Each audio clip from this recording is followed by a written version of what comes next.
Greetings, cinephiles. I'm Sue Wright, and you're listening to Wild Rivers Film Radio, the official podcast of the Wild Rivers Film Festival on KCIW 100.7 FM.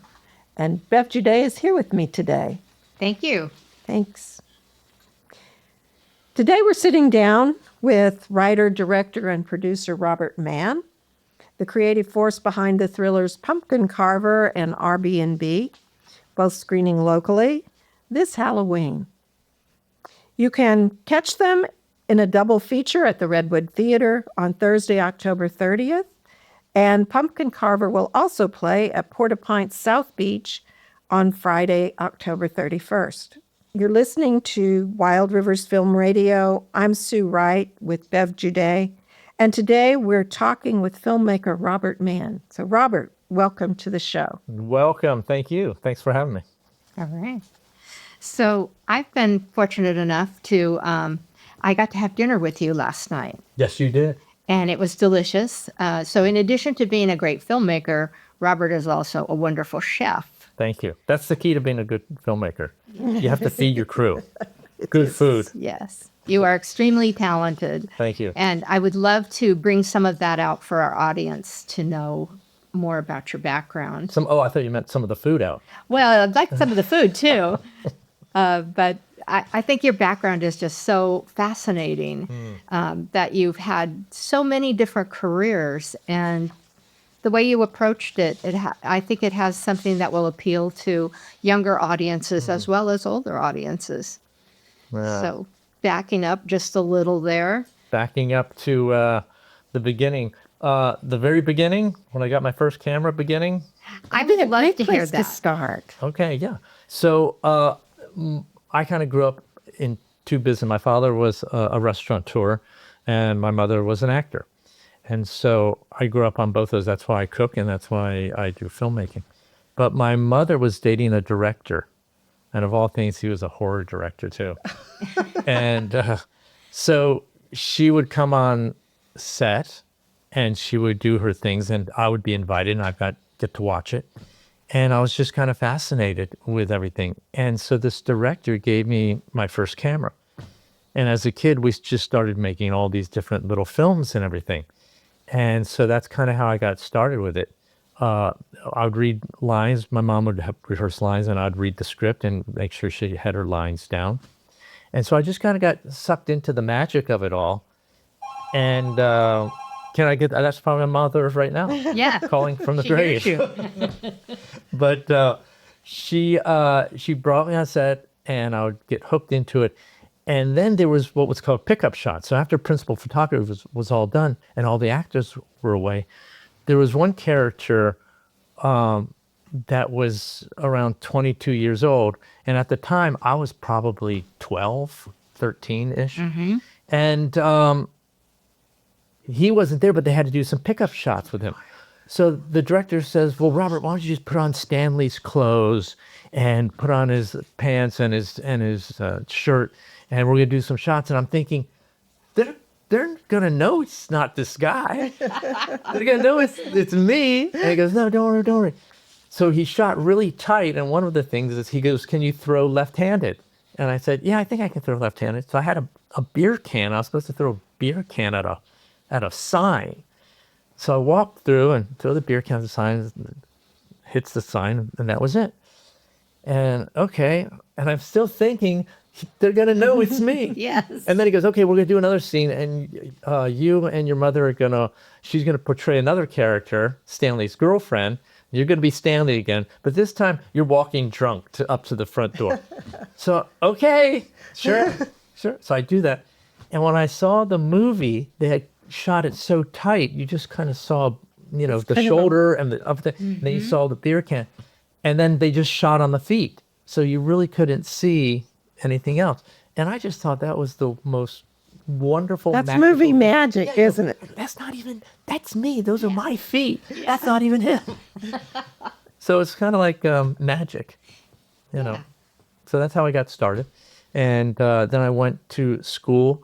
And when I was going to college, I was a business major at first. And I said, I really don't want to do this all my life. So this is kind of boring in college. Yeah. And so I thought, what do I really, really love? Oh, I love making movies.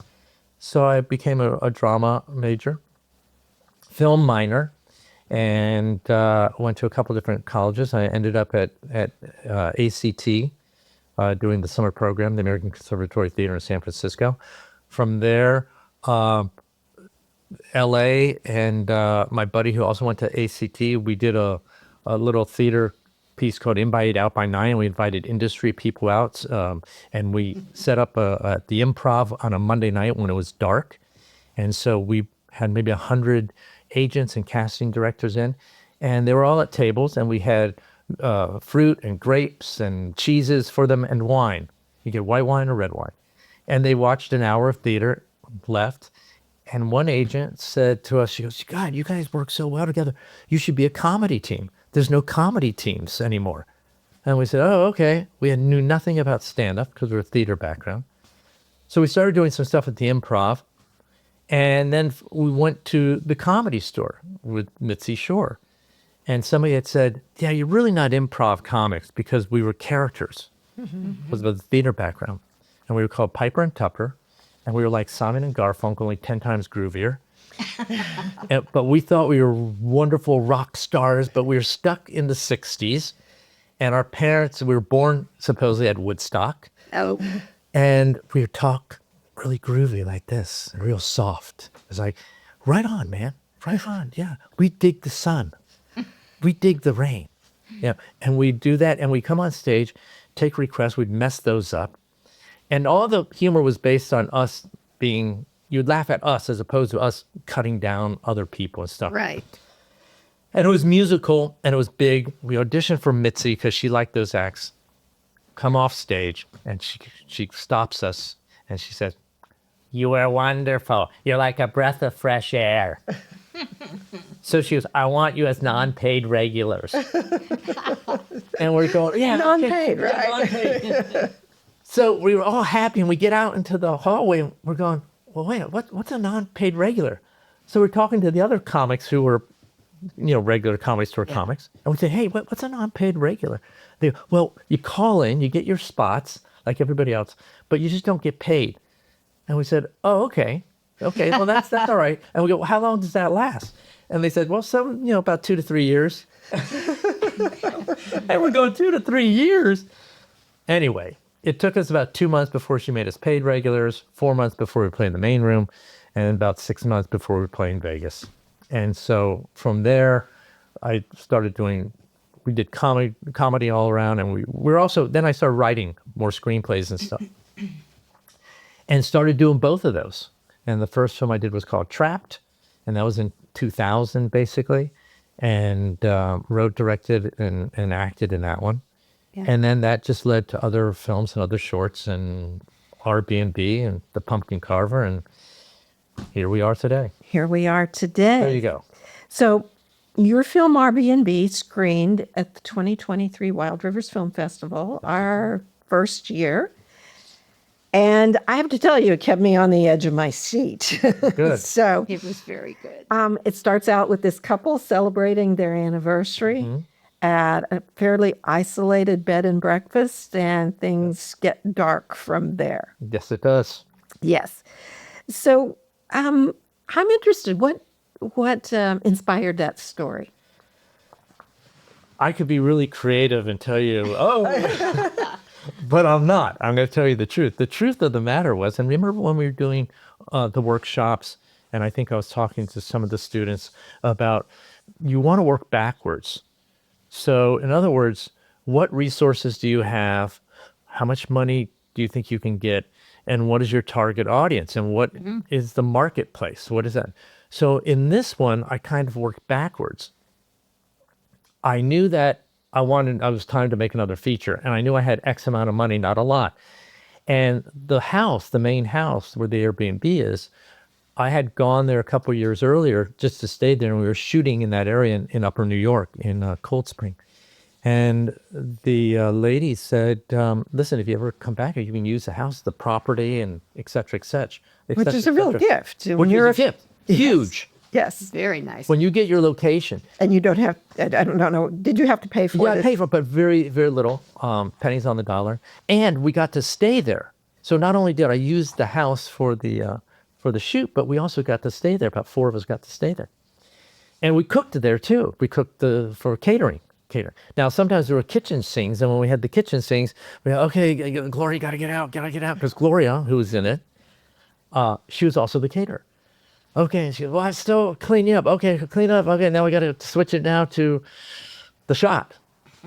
So worked backwards from that, and I knew what the target audience was going to be, knew how much money, like I said, and wanted to do a thriller and have minimal characters. And I thought that location and everything that I could get, it was perfect.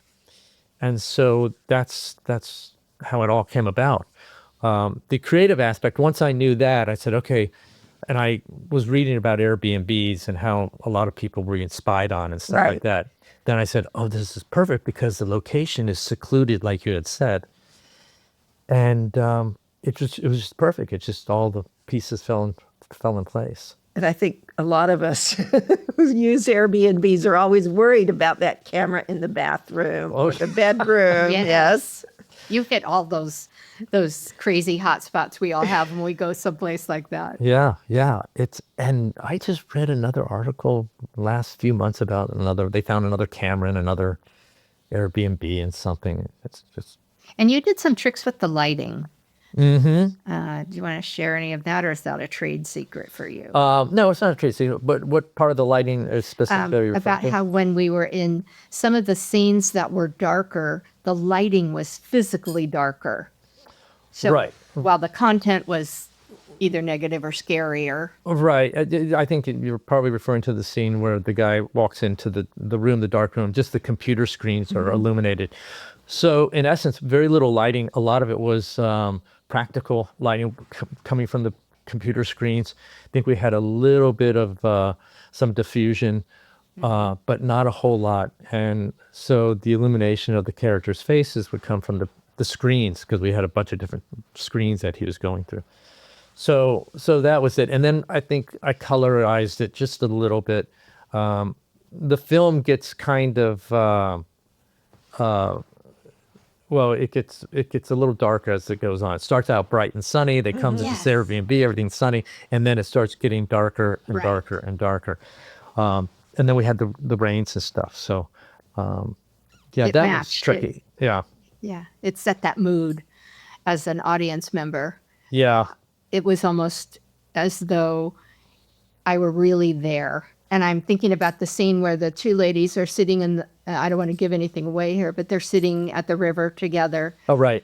and it gets darker and darker. Like physically, the light changed a little, but it was like the scene around them got a little blurrier, Yeah, more intense. that scene, the waterfall scene, we call it, and where Mia and Aubrey are having their conversation. We had a nice waterfall in the background. That actually, we had to shoot it at a certain time because there was tree growth on one side, tree growth on the other, and it was almost getting to be like a canopy. So the river ran through it, or high stream, I should say. And the waterfall was in the background. So it was a beautiful shot. You know, have the two subjects here and you're shooting here, the waterfall behind you. And we had to wait for the sun to come up almost where the gap was so we could illuminate them. And so we had only a couple hours to make sure we got those shots. And then it does, like you said, would get a little darker. Yeah, But once they got home, then that's when that's everything hit the computer fan. screens And were the- yeah, for the that's when all lighting. that started happening. Yeah. So Pumpkin Carver predates Airbnb for you, right? Yes, So, and it's a horror film. it is. That is a So- horror film. Tell us what sets up a horror film. What makes it a horror film as opposed to a thriller like Airbnb? I think the horror films, and my knock on the Pumpkin Carver from a lot of diehard horror fans is that there's not all this nudity in it. There's not, all these, more disgusting blood in it. I mean, I have about 4, 5, 6, whatever it is, killings in it, but that's one of it. A lot of blood, a lot of guts, sex, nudity. And so that's one of the things. And then slasher films are even more so. Slasher films are just all out there. Thrillers are more, I think, psychological. They keep you on the edge of your seat. They're not as graphic per se. Whereas the horror fans, now they cross over. Some of them cross over a little bit. Yes. But for the most part, and when we're What talking, makes a good horror film for you? I mean, going back to like Bela Lugosi, Yeah. and I used to make my younger brother stay up with me to watch those old horror films in black and white, and he would just be so scared, and I think that was so funny. so for both of you, who are your favorite like old time horror films? Oh, really old ones. Yeah. The classic shower scene, Alfred Oh yeah, Hitchcock. Psycho, Yes. The Mummy. The Mummy. Yeah. I used to watch old because when I was in film school, I would watch Dracula, Bela Lugosi, Frankenstein with Boris Karloff, Yeah. Lon Chaney Jr., The Wolfman. So I kind of Oh, grew yeah. up seeing all those, and then of course, then you're into Psycho. Then you get into the screams and Texas Chainsaw. Oh, yeah. All of those Halloween 5, 6, 7, 8, 9, 10, 11, 12, 13, 14, all those. But they've gotten much more graphic as they've gotten older. Yeah. But to get back, what makes it a good one for me is I like the character development. That's why I like Psycho so much, because that character, Perkins, you get to see his transformation. Yes. So I like horror films with a strong character and a strong story. In addition, you can have all the scares and all that other stuff in the blood if you want. But I'm more character driven and I'm more story driven than effect driven. Can you give us just a snippet about Pumpkin Carver for our audience? Yeah, Pumpkin Karver is about a guy who is basically, he does this deed. I don't want to give the away the beginning, but he does this deed, and he's haunted by this evil spirit that, in a way, infuses him. And all of a sudden, these people are being killed at a Halloween party. It all takes place on a Halloween night. Most of it, I should say. And they're at a Halloween party, and all of a sudden, people start being killed, and their faces are carved as jack-o'-lanterns. Oh. And that's, and we stick candles in their mouths and they're dead, and, they're all carved up. The poster, First Look, who distributed the film. It's a pretty gory poster. Right. The poster, underneath, if you see the tagline, it says, "Every face is a work of art." Oh. And boy. so that was it. And that one stars Minka Kelly. So Minka, this was before she was a big star.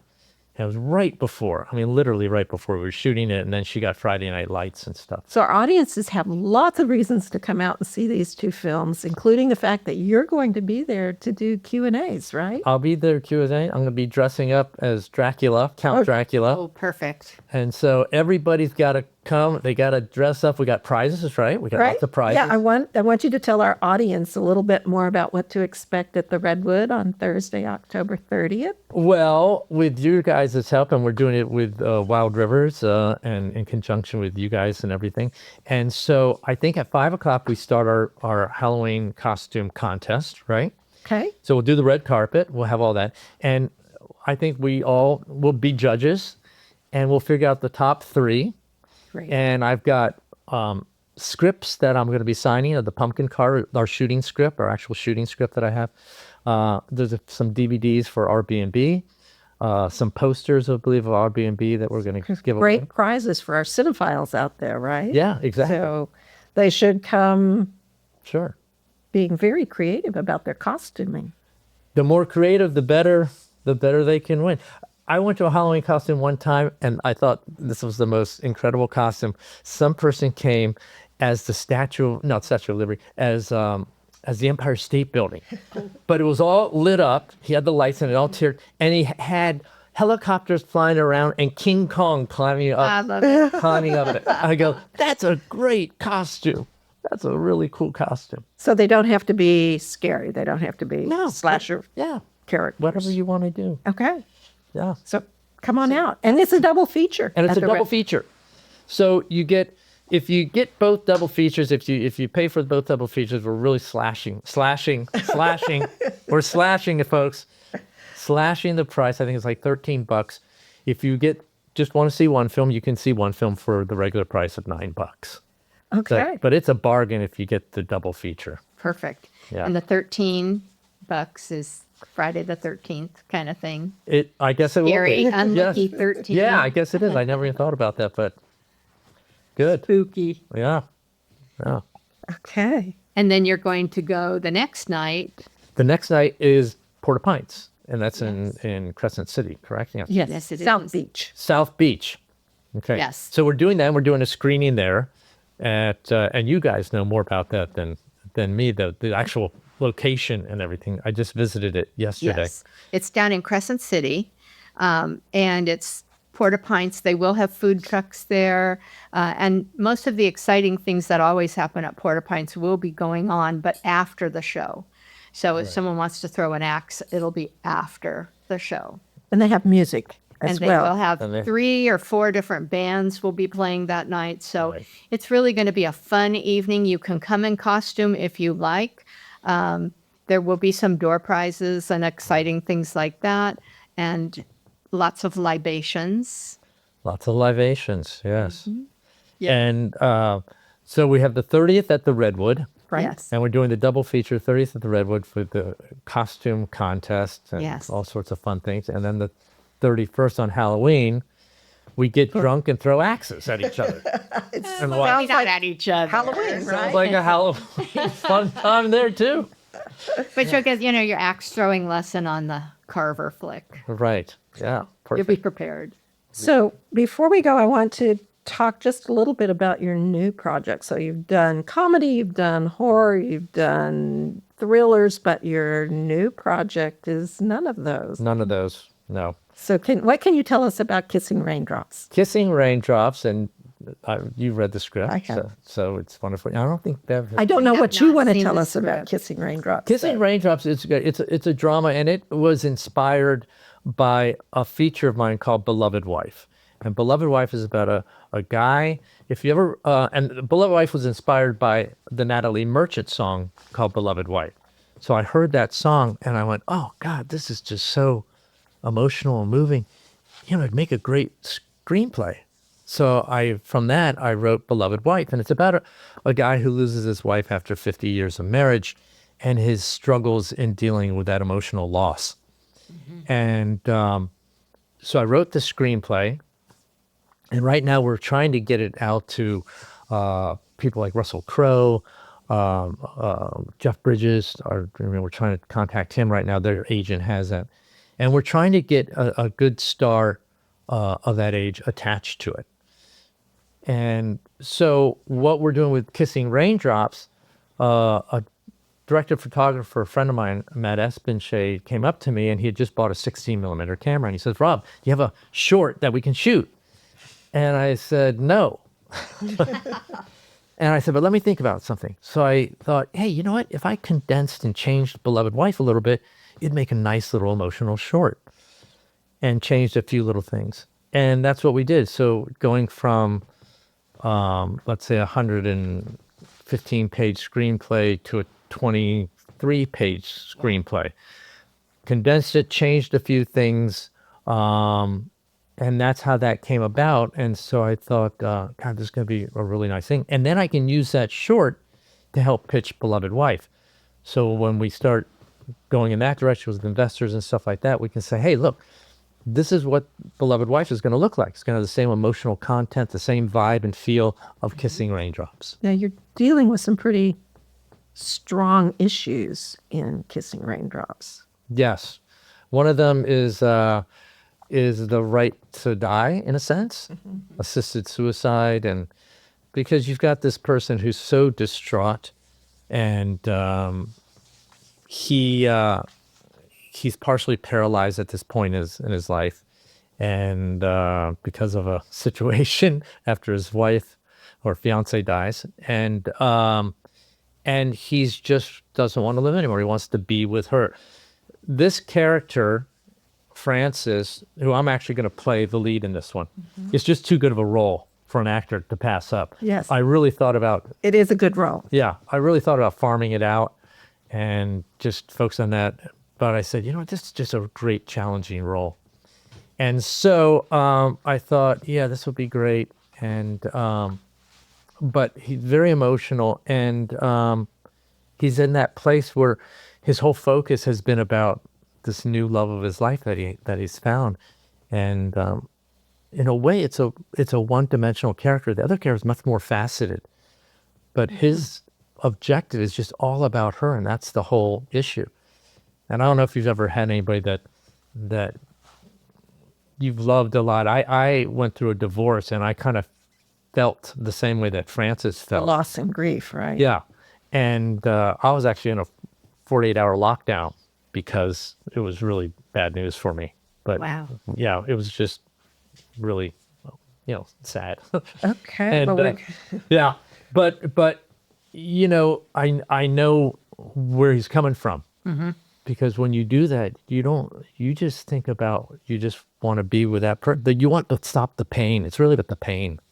okay. And so that's why it's so emotional. We're waiting anxiously for it. So maybe at the 2026 Wild Rivers Film Festival. That's what we're That'd gearing be for. fantastic. Okay. Yeah. We're going to need to wrap it up here. We're out of time. It's been awesome. Wow.